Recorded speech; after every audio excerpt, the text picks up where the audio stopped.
When I found the lock on my box broken, my first reaction should have been panic. 3 years of savings, every extra shift, every late night, every dollar I didn't spend so I could build a better life for myself, gone. But instead, something strange happened. I felt this calm settle over me, like the kind you feel before a storm hits. And then I smiled. Not because it didn't hurt, but because I knew exactly who took it, and I already felt a cold plan forming in my mind. I had only moved back home a few months earlier after relocating for work. Rent near the city was too expensive, so staying with my parents for a little while seemed like the smart thing to do. My sister Jenna, 19 and used to getting her way, made that idea feel like a mistake from day one. She never worked, never paid for anything herself, and every time she messed up, our parents smoothed it over. They always called her young and still learning, but she was old enough to know better and selfish enough not to care. I had kept the money in a metal lockbox in my closet. $9,400. I counted it every few weeks, not because I didn't trust the box, but because it reminded me what I was working for, a reliable car and a bit of safety if life went sideways. I came home early from my shift that day, tired and dreaming of a shower and dinner. Instead, I walked into my room and saw the broken lock lying on the floor like an insult. I already knew. There was no doubt in my mind. Jenna had been eyeing my new wallet last week, asking questions I brushed off. She never hid her envy well. My parents thought it was cute. I never did. When she walked past my door and saw me kneeling by the open box, she didn't even pretend to be surprised. She just leaned in the doorway, chewing gum, arms crossed like she owned the place. Her face was calm, too calm, fake innocent with that little smirk she always used when she thought she was untouchable. "What's wrong?" she asked, like she didn't already know. I told her the money was gone. She shrugged. "Maybe you misplaced it," she said, voice light, eyes knowing. When I called her out, loud enough for the house to hear, my parents rushed over. They didn't look shocked. They looked annoyed, with me. "Caleb, don't start," my dad sighed. "It's probably somewhere. No need to accuse your sister." My mom touched my shoulder gently, as if I were a child having a tantrum. "You're stressed. Don't jump to conclusions." Jenna stood behind them, smiling, the kind of smile that said she had already won because she always did. Everyone expected me to get angry, to yell, to break. Maybe I should have. But instead, I stood up slowly, looked right at her, and smiled back. She thought she hurt me, but she had no idea what she had just started. The truth didn't take long to show itself. 2 days after the box incident, I walked into the kitchen and found Jenna and her best friend Briella laughing like nothing in the world could touch them. Shopping bags were scattered across the table, designer logos I couldn't afford even when I tried.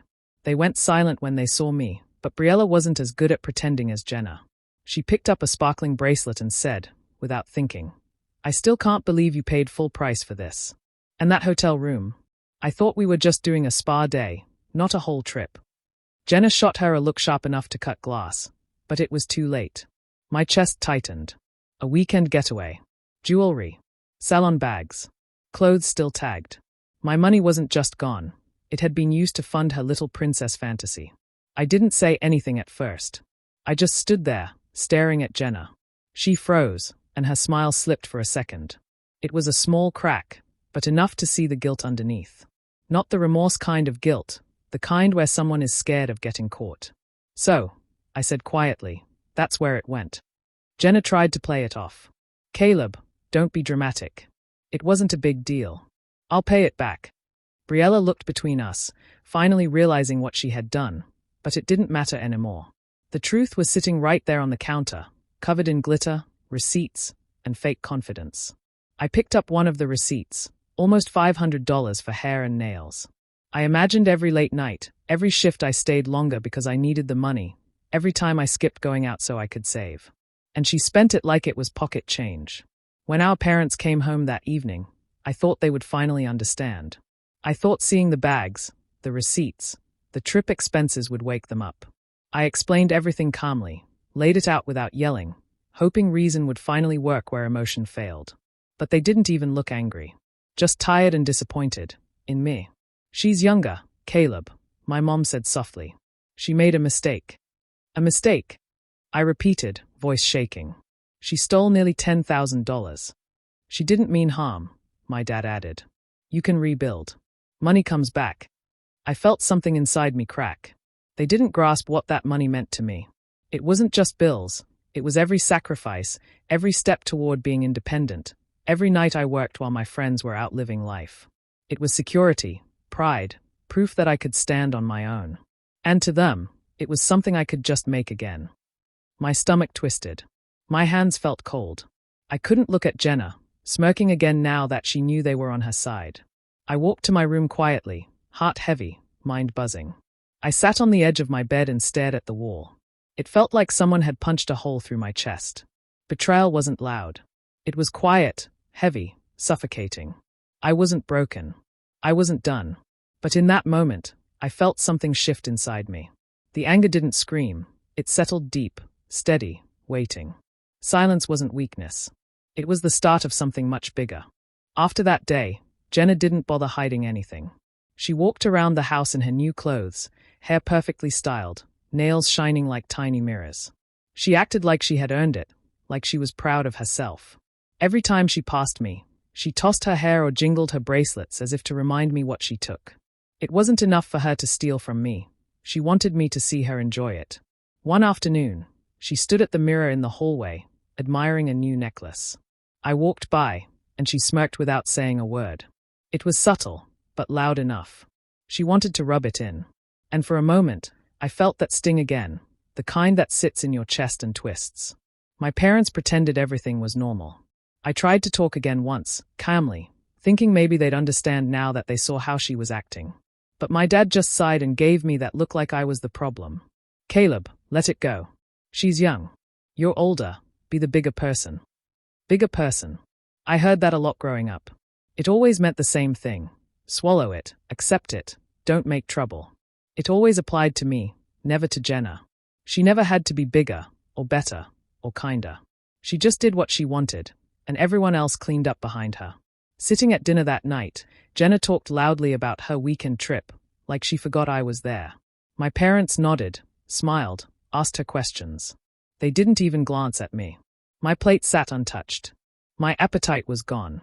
When she laughed about some amazing steak dinner, I excused myself quietly and ate leftovers in my room later. It became a routine. I stopped joining them at the table. I stopped trying to be part of conversations. I showered when the house was quiet, cooked when no one else was around, slipped in and out like a shadow. I didn't hate them, not fully, not yet. But I felt distance settle between us, like an invisible wall. They had chosen their side. I just accepted it. Sleep didn't come easy. My mind kept running, replaying moments, thinking through everything. I knew if I reacted in anger, I'd lose. If I yelled or fought, they'd dismiss me, call me dramatic, emotional. That's what they expected. So I stayed calm. I started keeping notes. Dates. Times. Little things Jenna said. Where she went. What she bought.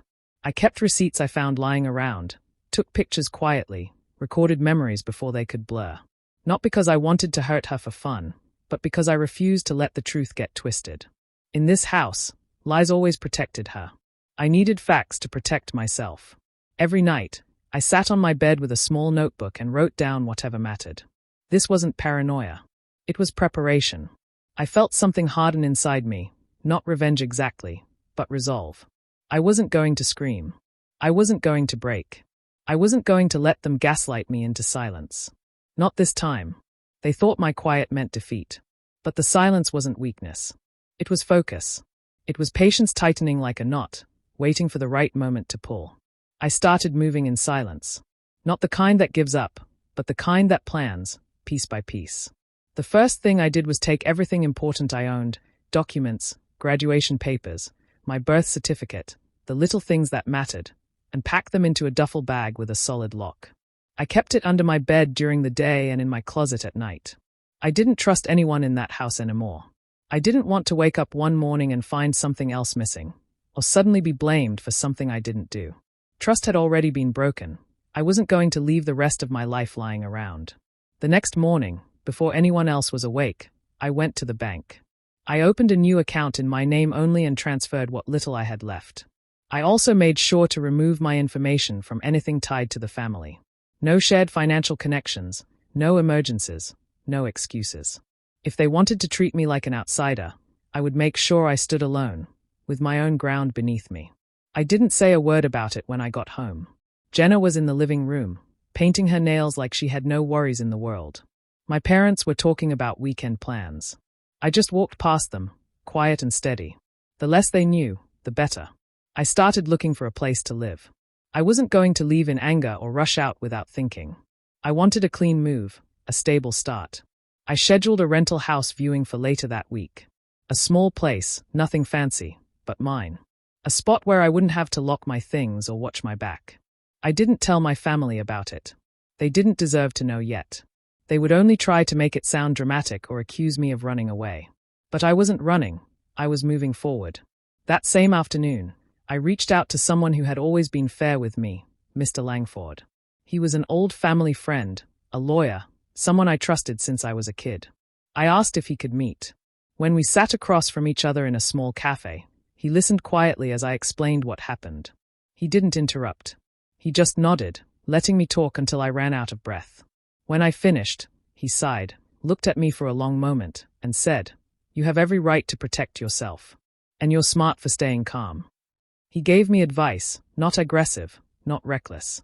Just solid, careful steps to make sure I wasn't taken advantage of again. He told me what evidence mattered, what to keep track of, what legal options existed if things escalated. He didn't push me toward revenge. He guided me toward fairness. That night, I sat on my bed again, duffel bag beside me, notebook on my lap. I wasn't going to do anything illegal or stupid.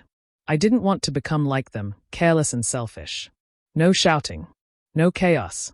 They would never be able to say I acted out of anger or spite. My revenge would not be fire. It would be slow ice. Quiet. Clean. Undeniable. They broke trust. I would break their expectations. And when I walked out of that house one day, they would know exactly why. They would feel every part of it, not through screams, but through silence and consequences they never thought could touch them. Dinner that night felt heavy from the moment I sat down. I could already tell Jenna was in one of her moods, chin high, hair done like she was waiting for someone to compliment her. And sure enough, halfway through the meal, she started talking loudly about how amazing her shopping trip had been. She went on and on about the clothes, the jewelry, the hotel room, like she had earned every bit of it. My parents smiled and listened like it was cute. I didn't look at her. I cut my food slowly, calm, breathing steady. I had promised myself I wouldn't lose control. Then she laughed, leaned back, and said, "It's crazy how things just work out for me. Like money just finds me." My fork paused. She was pushing again, testing me. And this time, I didn't stay silent. I looked up, met her eyes, and said in a quiet voice, "Money doesn't find you. You stole it. And one way or another, you're going to pay it back." The table went silent. Jenna blinked, then smirked like she didn't care. My mom's face tightened. My dad set his fork down loudly. "Caleb," he snapped, "enough. We are tired of this. Stop creating drama in this house." Drama. That's what my loss meant to them. Not theft. Not betrayal. Just inconvenience. A problem because I refused to pretend like nothing happened. "I'm not creating anything," I replied, still calm. "I'm telling the truth." My mom raised her voice a little, tired and frustrated. "You need to move past this. Holding on to anger won't help anyone." Anger. If only they knew I wasn't angry anymore. I wasn't shaking or yelling or breaking down. I was steady, clearer than I had felt in weeks. Jenna crossed her arms and gave a small laugh. "Seriously, Caleb, grow up. It's money. You'll get over it." I looked at her, really looked at her, and in that moment I felt something strange. I didn't hate her. I didn't even feel rage. I felt distance. Like she was no longer my sister, just someone who happened to live under the same roof. "I hope you remember this moment," I said quietly. Nobody understood what I meant, and that was fine. I didn't explain myself. I didn't raise my voice. I didn't stay to argue. I just stood up, put my plate in the sink, and walked to my room. That night, I took out a suitcase and began folding my clothes. Not all of them, just the ones I would need first. I packed slowly, neatly, not rushing. There was no panic, only purpose. I placed the suitcase by the door, then sat on my bed, staring at it in the dim light. I could have left right then. Part of me wanted to. But I stayed. Not because they deserved another day of me there, but because timing mattered. Leaving wasn't the point, leaving right was. They thought this house still had control over me. Soon, they would learn it didn't. The next morning, I left before anyone woke up. I went straight to the bank to pull the rest of my money out. It wasn't much anymore, but it was enough for my deposit and first month's rent. I signed papers, nodded at the teller, and tried to feel something hopeful. Moving out felt like the first real breath I'd taken in a long time. Then the bank manager asked me to step into her office. She pulled up my old joint family emergency account, the one my parents opened years ago when I first started working. I barely remembered it because I had moved most of my money out long ago. But I kept a bit in there just in case. Enough to matter, not enough to think about every day. The balance was zero. All gone. When she showed me the history, I saw Jenna's name. Added recently. Withdrawals lined up right around the time she went on her shopping spree. I stared at the screen, and for a second, my heart actually stopped. That account was supposed to be untouched, only for emergencies. I thought losing $9,400 hurt. Seeing the last small amount I had left also taken, quietly, behind my back, hit harder than I expected. But instead of exploding, I felt everything inside me freeze. Anger didn't burn anymore. It became sharp, like a blade pressed against ice. I thanked the manager, left the bank, and sat in my car in silence. My hands rested on the steering wheel, steady, not shaking now. The last thread between me and that house had snapped. There was nothing left to protect, nothing left to save. Jenna didn't just steal my money. She stole the part of me that believed family meant safety. I dialed the police department. My voice stayed calm as I explained everything, told them I had proof, receipts, documentation, dates, statements. They opened a case file and asked me to bring everything in later that day. No drama, no panic, just procedure. It felt almost peaceful. Truth finally had somewhere to go. When I got back home, my dad was waiting. My mom must have noticed the bank call on their shared phone account. He crossed his arms like he was preparing for a lecture. "What do you think you're doing?" he demanded. "You called the police. Over money. Family matters should stay private." I looked at him, and there was no fear left, no hesitation. "I didn't make it public," I said. "I reported a crime." He shook his head like he couldn't believe it. "You're going too far." No emotion. No heat. Just honesty. Jenna made it criminal, not me. He opened his mouth to argue again, but I walked right past him. I didn't need to hear excuses. I didn't need another speech about loyalty from people who never showed any to me. In my room, I zipped my duffel. I checked my suitcase. I sat for a moment, breathing in the quiet. They broke trust like it was nothing. Now they would learn what losing trust really meant. The house suddenly felt smaller, almost shrinking around me, like I had already stepped out of it. My chapter there wasn't over yet, but the final page was finally in sight. Soon they would understand what kind of damage pretending nothing happened could cause. And this time, I didn't smile. I didn't need to. The officer showed up 2 days later. I was in my room folding clothes when I heard the knock on the front door and my mother's confused voice. When I stepped into the hallway, the officer was already inside, standing calm and professional. My parents looked lost. Jenna stood behind them, her makeup perfect, her attitude confident, until the officer asked for her by name. "Jenna Mercer? We need to talk to you about a theft report." Her face changed instantly. The color drained, and her eyes widened like she never thought this moment would really come. She tried to laugh it off at first, brushing her hair back, acting confused. "What theft? I didn't steal anything."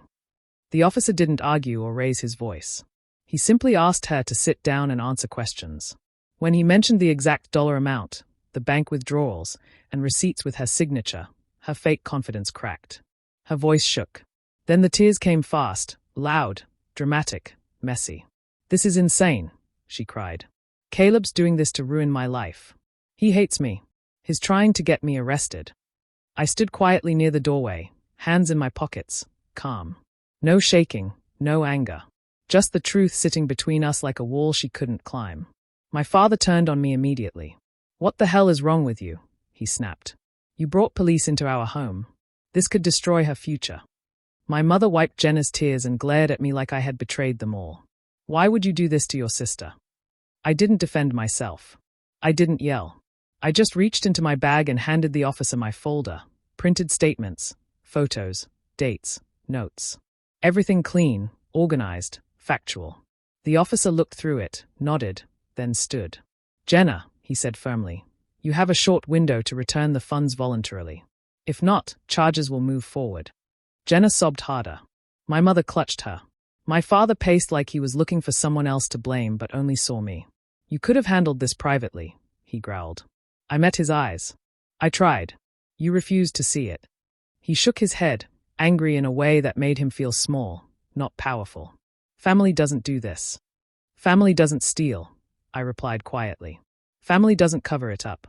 Jenna looked at me with red eyes full of rage and fear. You ruined my life. I didn't react. I didn't flinch. She needed someone to blame, someone to throw her guilt at, but I wouldn't carry it for her anymore. I didn't ruin anything, I said. You did this to yourself. The officer thanked me for cooperating and left. The door closed, leaving the house in a thick silence. My parents stared at me like I was a stranger. Maybe I was, now. Or maybe I finally stopped being the version of me they preferred. Quiet, forgiving, invisible. I walked toward my room, stopped halfway, and turned back to them. I'm moving out in 3 days, I said simply. They didn't answer. They just stood there holding the pieces of the world they thought would never break. I went to my room, shut the door gently, and sat down. No rush, no panic. Just steady breath and the sound of a house finally feeling the weight of its own choices. 3 days. Then I would be gone. Not running. Leaving. The house felt different right after the officer left. It was heavy, tense, like the air had weight. Nobody slammed doors or yelled anymore. Now it was quiet, but not peaceful. It was the kind of silence that follows a bomb going off. Jenna cried for hours, the loud dramatic kind that echoed through the hallway. My parents spoke in low voices, sometimes frustrated, sometimes desperate, like they were planning how to save her from a world they never prepared her for. I didn't say much. I moved through the house slowly, packing more clothes, folding everything with steady hands. Every zipper closing, every drawer emptied felt like pulling roots out of the floor.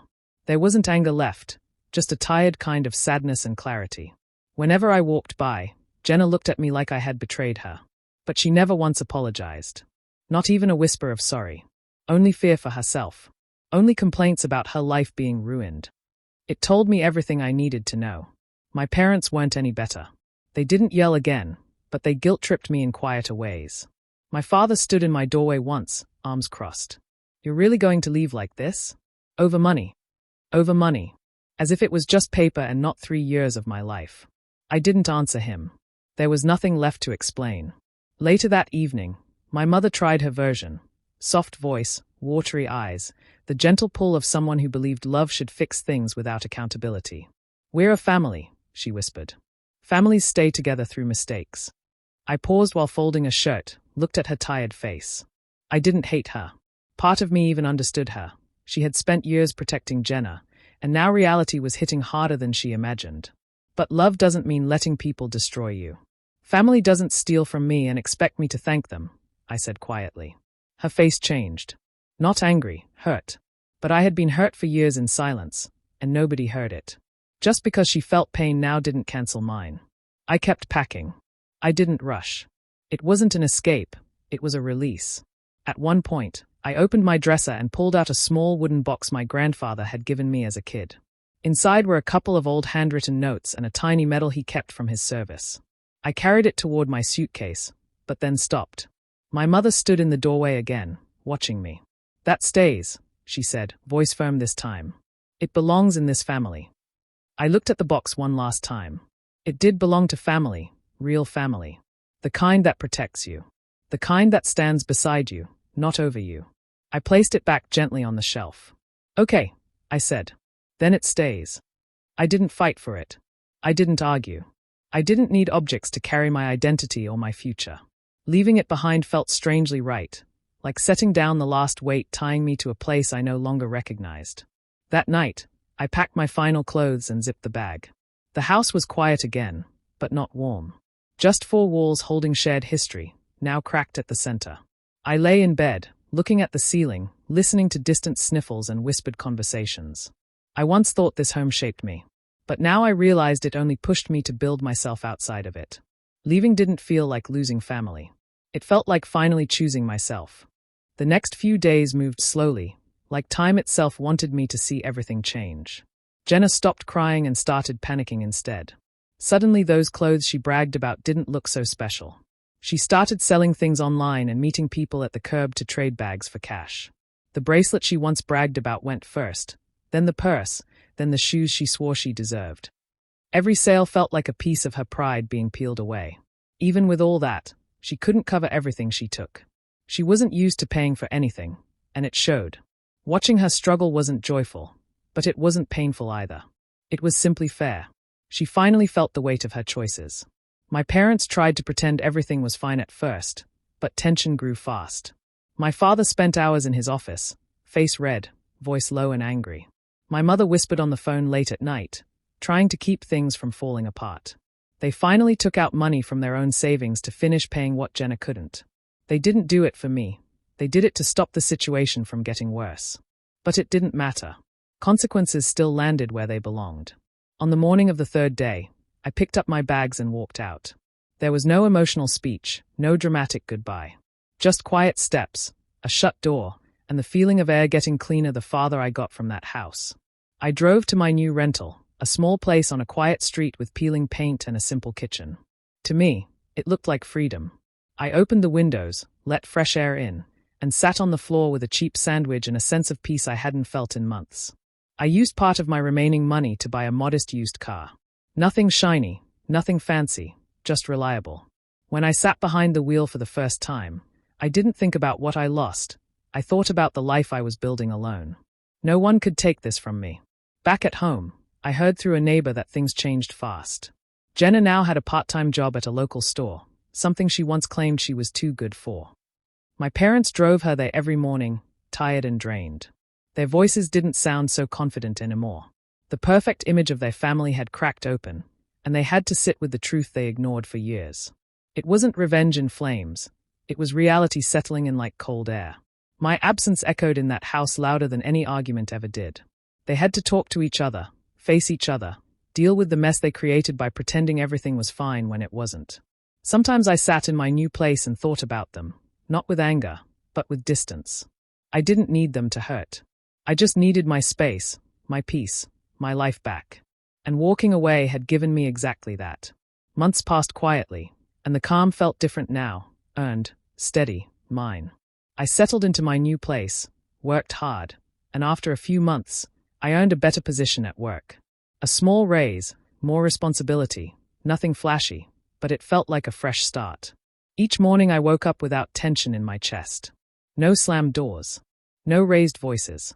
No walking on eggshells around someone who thought the world owed her everything. I started therapy too. At first I didn't know what to say, just sat there with tight shoulders and old habits. But slowly I talked about the years of feeling second place, about trust, about what it means to grow up in a house where one person is always protected and the other expected to endure. It felt strange at first to say out loud that I deserved better, but over time it didn't feel strange at all. It felt true. My parents called sometimes. Never angry anymore, always polite, like trying to figure out who I had become. I answered when I felt ready, not because I owed them anything, but because I decided on my terms. Our conversations stayed short, respectful, distant. They asked about my job, my place, my car. I didn't tell them much beyond "I'm doing fine." Boundaries weren't a wall, they were peace. Jenna didn't call. Months went by without a single word from her. Then one afternoon, a letter came in the mail, her handwriting uneven and shaky. I sat at the kitchen table and opened it slowly. She apologized, not in a dramatic way, not blaming anyone else this time. She wrote that she had been selfish, that the job humbled her, that she finally understood what she had taken from me. She didn't ask to be forgiven. She just said she was sorry. I didn't cry. I didn't smile either. I just sat there, reading her words, letting the weight settle and then fade. I folded the letter and put it away, not to hold on to the past, but to remind myself of the moment things truly shifted. Closure didn't feel like fireworks. It felt like a quiet breath, a steady heartbeat, a door gently closing instead of slamming. I didn't go back. I didn't run toward some perfect family ending. I just kept moving forward, one calm day at a time. I wasn't angry anymore. I wasn't waiting for anything from them. Not approval, not understanding, not love the way I used to chase it. I built my life, and I protected it. Sometimes I think back to the moment I found the broken lock and empty box. People thought the smile on my face was shock, or denial, or pride. But it wasn't any of those. It was recognition. A quiet, solid understanding. I didn't smile because she stole from me. I smiled because it was the last time anyone would treat me like I didn't matter.